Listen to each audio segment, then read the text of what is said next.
Hello guys, welcome to the Rasashastra series. तो पहले हमने कवर किए दो रसायन, खरलीय रसायन एंड परपटी रसायन। आज हम कवर करने वाले हैं कुपीपक्व रसायन एंड पोटरी रसायन। तो स्टार्ट करते हैं, लेकिन उससे पहले आप चैनल को सब्सक्राइब कर लो, वीडियो को लाइक करो एंड शेयर करो एंड कमेंट भी करो। तो सबसे पहले कुपीपक्व रसायन। कूपी का अर्थ होता है कांच कूपी, मतलब ग्लास की बॉटल। पक्व मतलब अग्नि पर पकाते हैं। रस मतलब पारद एंड अयन मतलब स्थान। तो अब इसका पूरा अर्थ क्या हो गया, अर्थात कांच कूपी के माध्यम से पारद को अग्नि स्थान में रखकर पाक करने के उपरांत निर्मित औषधि को कूपीपक्व रसायन कहते हैं। मतलब कांच कूपी के माध्यम से पारद का जो है अग्नि में रखकर पाक करते हैं और फिर जो औषधि का निर्माण होता है उसे कूपीपक्व रसायन कहते हैं। इम्पॉर्टेंस क्या है अब इसकी, कूपीपक्व रसायन के निर्माण में गंधक जारणा होने के कारण इस प्रकार की औषधियाँ विशेष रूप से रसायन गुण से संपन्न होती है। मतलब इसमें कौन सा गुण होता है, रसायन गुण होता है। क्यों होता है, क्योंकि इसमें गंधक जारणा है। ओके, गंधक की जीर्ण किए जाने वाली मात्रा जैसे समगुण, द्विगुण आदि से जारित पारद एक विशेष कार्य करने वाला होता है। गंधक की जीर्ण होने के कारण यह क्या हो जाता है, इसका कार्य क्या हो जाता है, एक विशेष कार्य करता है। ठीक है, अब इसके टाइप्स, सगंध और निर्गंध। जैसे परपटी, सगंध परपटी, निर्गंध परपटी। अब ये सगंध और निर्गंध, इसमें पारद तथा गंधक के साथ साथ कुछ अन्य धातुएं भी होती है। तो जैसे एग्जाम्पल है रस सिंदूर, उसमें पारद गंधक। मकर ध्वज पारद गंधक स्वर्ण। स्वर्णवंग मतलब पारद गंधक वर्ण। नवसादर, ये सब हो गए सगंध। निर्गंध में पारद और गंधक साथ साथ नहीं होते। पारद काशित सैंधव लवण है तो उसे रस पुष्प कहेंगे। पारद गंधक और प्लस सैंधव लवण है तो उसे रस कर्पूर कहेंगे। ठीक है, तो ये हो गए किसके बेसिस पे, पारद और गंधक के बेसिस पे हमने उसके टाइप्स डिसाइड किए, सगंध और निर्गंध।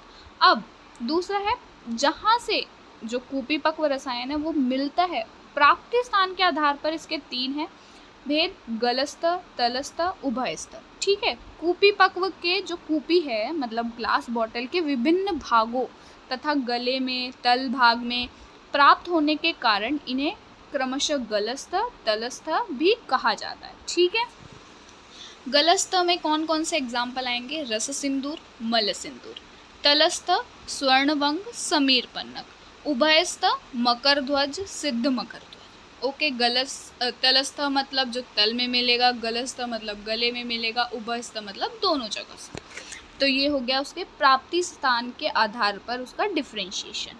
अब आते हैं मेथड ऑफ प्रिपरेशन। कैसे मेथड ऑफ प्रिपरेशन है, ये मैंने शॉर्ट में लिखा है। डिटेल अगर आपको पढ़नी है तो आप बुक से जाकर इसकी थोड़ा थोड़ा डिटेल पढ़ो, क्योंकि अगर आप पूरा डिटेल लिखने बैठोगे तो पेपर के बहुत सारे पेजेस भर जाएंगे। इसलिए हमें शॉर्ट में जितना हो सकता है उतना कवर करना है। तो सबसे पहले कापड़ युक्त कांच कूपी निर्माण करना है। मतलब एक कांच की बॉटल लेनी है और उस पर मिट्टी मतलब उसमें मुल्तानी मिट्टी से जो घोल कर उसमें कपड़ा डुबोकर उस कांच की कूपी पे लपेट देना है। फिर कूपी में कज्जली को भरना है और उसका स्थापन करना है, उसको स्थान में रख देना है। फिर अग्नि प्रदान करनी है।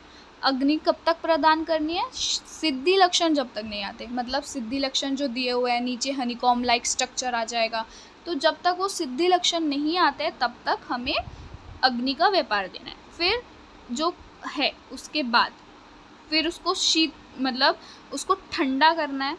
फिर उसके बाद कूपीपक्व का जो रसायन है वो एकत्रीकरण करना है। ठीक है, मतलब उसको खट्टा करना है, खोलना है कूपी को, फिर उसका जो रस है वो इकट्ठा करना है। ठीक है, सबसे पहले एक कांच कूपी का निर्माण करना, उस पर मिट्टी, कपड़े वाली मिट्टी से जो है वो कपड़े को लपेटना है। फिर कज्जली भरनी है, उसको स्थान में रखना है, अग्नि देनी है। अग्नि कब तक, सिद्धि लक्षण आने तक। सिद्धि लक्षण आने के बाद उसको ठंडा होने देना है, उसको ओपन करना है। ओपन करने के बाद जो है वो रस को कलेक्ट करना है। फिर इसके टाइप्स, मतलब एग्जाम्पल, रस सिंदूर, रस कर्पूर। अब इसमें द्रव्य क्या है, शुद्ध पारद, शुद्ध गंधक, वटांकुर, स्वरस। अब इसकी कितनी मात्रा है, 1 से 2 गुंजा। कौन सा यंत्र यूज होता है, बालू का यंत्र। ओके, बालू का यंत्र इसमें यूज किया जाता है। रस कर्पूर, इसमें द्रव्य कौन कौन सा है, शुद्ध पारद, गंधक अम्ल एंड सैंधव लवण। इसकी मात्रा कितनी है, 2 to 4 mg, अनुपान त्वक का चूर्ण, और उपयोग किस में होता है? कृमि में, त्वक रोग में, वर्ण में, ये सब में रसकर्पूर यूज किया जाता है।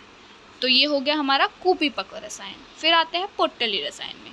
पोटली रसायन का सबसे पहले मेथड ऑफ प्रिपरेशन देख लेते हैं, और आप इंट्रोडक्शन में लिख सकते हैं पोटली के द्वारा, मतलब पोटली का हम जो है डोला यंत्र में स्वेदन करते हैं, उससे जो रस का मतलब रसायन का निर्माण होता है उसे हम पोटली रसायन कहते हैं।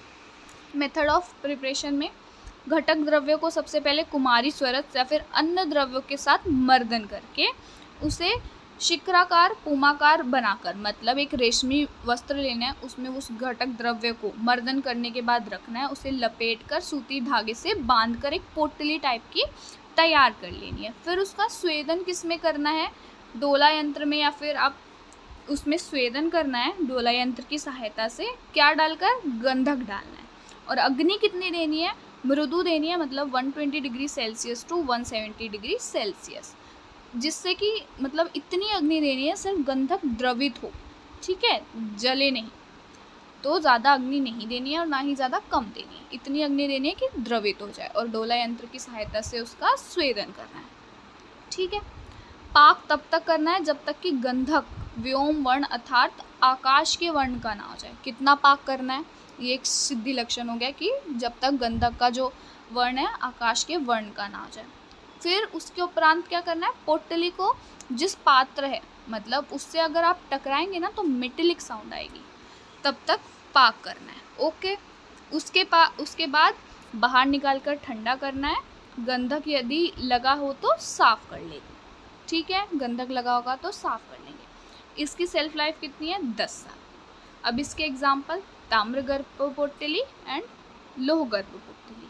अब उसमें द्रव्य क्या है? ताम्र गर्भ पोटली में मयूरकंठ ताम्र भस्म, कज्जली, शुद्ध गंधक चूर्ण, शुद्ध वर्ण। मात्रा कितनी है इसकी? 1/2 से 1 रति।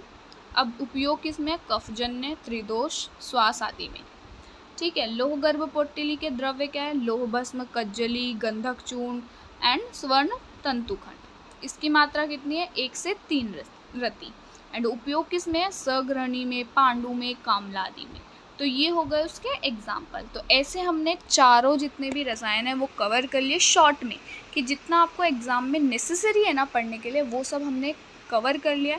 आप इसकी थोड़ी थोड़ी डिटेल अपनी बुक से पढ़ सकते हो, सो दैट एक आपके पास अच्छा खासा कंटेंट हो जाएगा एग्ज़ाम में लिखने के लिए। हेडिंग्स लिखो, फिर उसके बाद थोड़ा थोड़ा कंटेंट लिखो, क्योंकि अगर आप सारा कंटेंट सोचोगे कि हम पेपर में लिख दे तो आपका जो टाइम है वो पूरा भी नहीं होगा और पेपर भी कंप्लीट नहीं होगा। तो हमने चतुर्वेद रसायन जो है वो कंप्लीट कर लिया है। Thank you.